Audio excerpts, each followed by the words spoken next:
right. Hello, explorers. Welcome, or for those of you that have been here before, welcome back to Ask Starbase. Some of you from Waterbury recognize me. I'm North Star, and with me today is Skywalker right over here. Yep, that's me. from Windsor Locks. We don't cross over very often. But I'm excited to talk a little bit.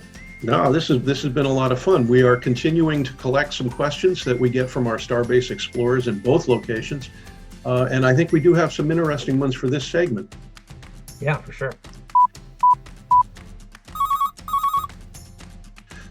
So I've got one today, and I've actually heard this several times over the past, and it's kind of an old idea that has suddenly come back and is very popular, called the flat Earth model, or the folks out there that claim to believe in a flat Earth. Of course. And there, for a long time, there was this society called the Flat Earth Society, and I think most of them were sort of like wink, wink. They knew it was sort of a joke, but now some people seem to be taking it pretty seriously. And I think the problem is that, if you're kind of thinking simply, whether you're a child or maybe way back in ancient times, it's easy to be fooled by what feels like the flat ground that we all stand on and live on, drive around on. And in fact, I've even seen some people take out one of those carpenter's levels with a little bubble in it and put it down on the ground to show that, see, the Earth is flat, without kind of, thinking of the idea that the Earth is such a huge sphere that any one human-sized patch of it, really is pretty close to flat. Yeah, definitely. And the really unusual thing is this idea has come back despite the fact that the roundness, or what scientists would call the sphericity of the Earth, was actually figured out, get this, over 2,000 years ago by the Greeks. And they were even able to use sun shadows and geometry to make a pretty good calculation of the actual size of the Earth. But that's like a whole separate story. We're not going to go there today. Oh yeah, maybe that'd be another day we get to answer that question. Absolutely. Well, isn't there some guy named Columbus that had a pretty good idea about Yeah, I remember that guy, Columbus. Yeah, he knew the Earth was round. He understood that, and educated people did. He was just a little off base on the size. He didn't pay enough attention to those. They got it right. He got it wrong. And shortly after Columbus, 20, 30 years later, there was a guy named Magellan who sailed not just to the New World or to North America, but managed to get all the way around South America and all the way around the rest of the world. As he was able to prove from direct experience that the Earth is round, there's a globe. Sailed all the way back to Europe. Now we're going to include a little clip here, a movie from the International Space Station, the ISS, showing circumnavigating or orbiting around the Earth, and you can look down and see, the cities and the continents going by. If you look carefully, you might even see the green glow of some of the aurora. Oh wow! In the upper atmosphere. Pretty wow, cool. That's an amazing perspective. That's great. Absolutely. Now you've done this business about being down by the ocean and watching ships.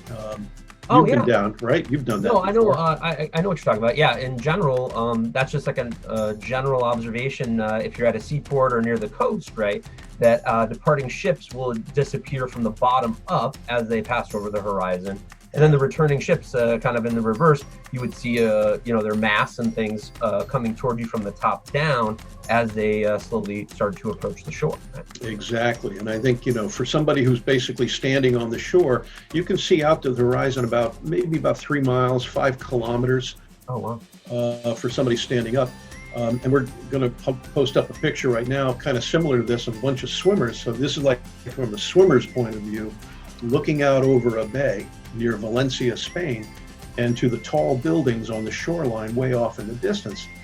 Some of us have actually experienced this, while doing something similar, and you can tell that the ground underneath the buildings is invisible, and the first several floors of those tall buildings can't be seen because they're all the way around the curve of the Earth, and you can only see the upper portions.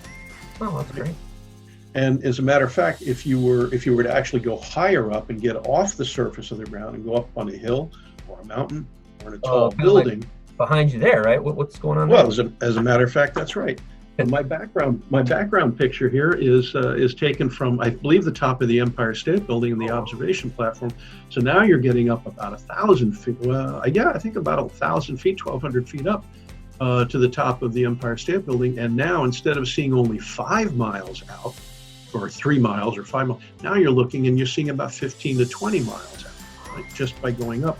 And you can see further around the curve of the Earth.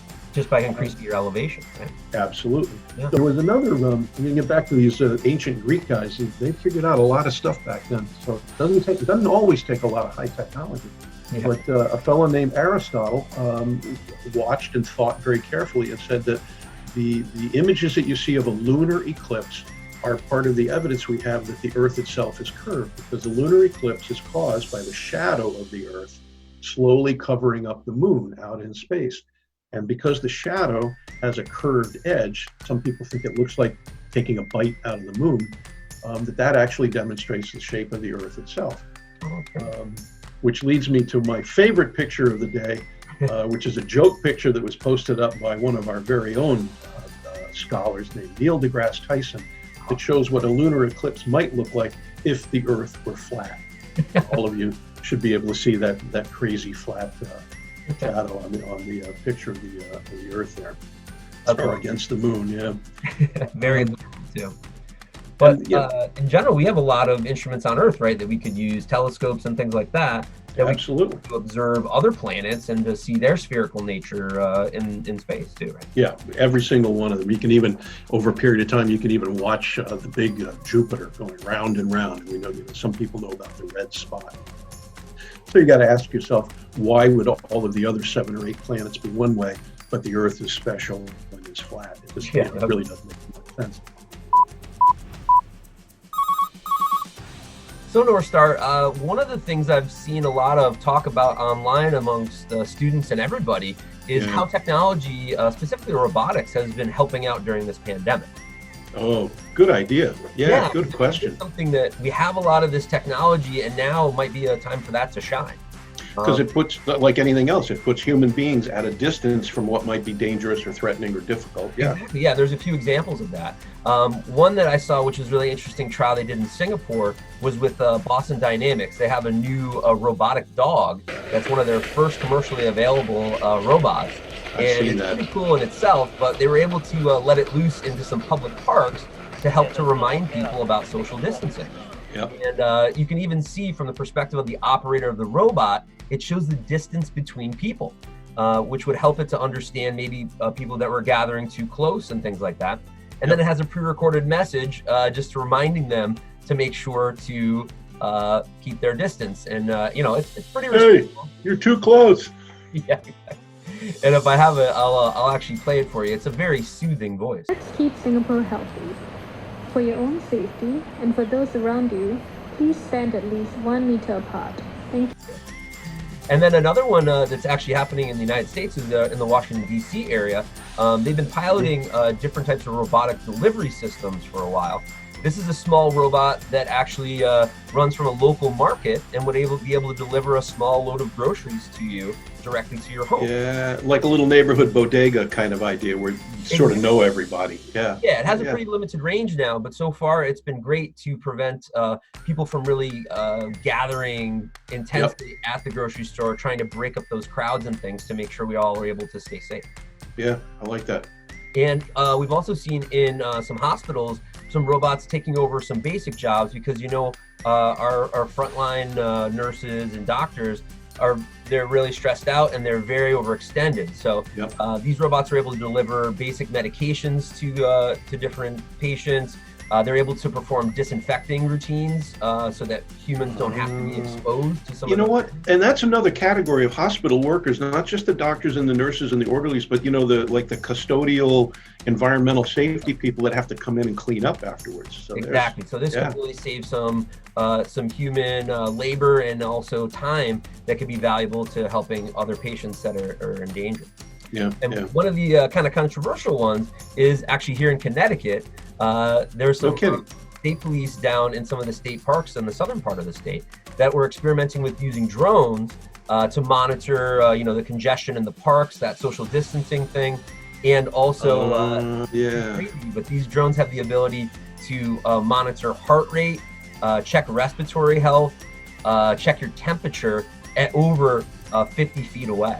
Wait a minute. 190 feet. So that's a pretty substantial distance.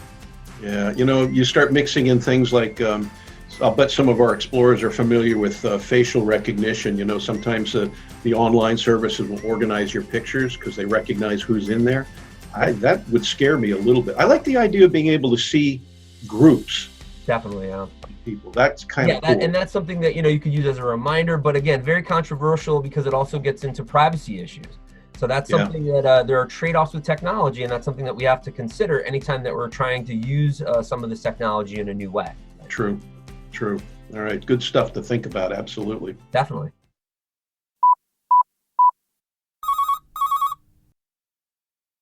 Explorers, keep sending us your questions, and we'll jump on them as quickly as we can. Absolutely. Yeah, thanks for watching, and we'll check in with you soon. Check back next week for another Ask Starbase, and maybe we'll answer one of your questions. Cool. See you, Skywalker. See ya, North Star.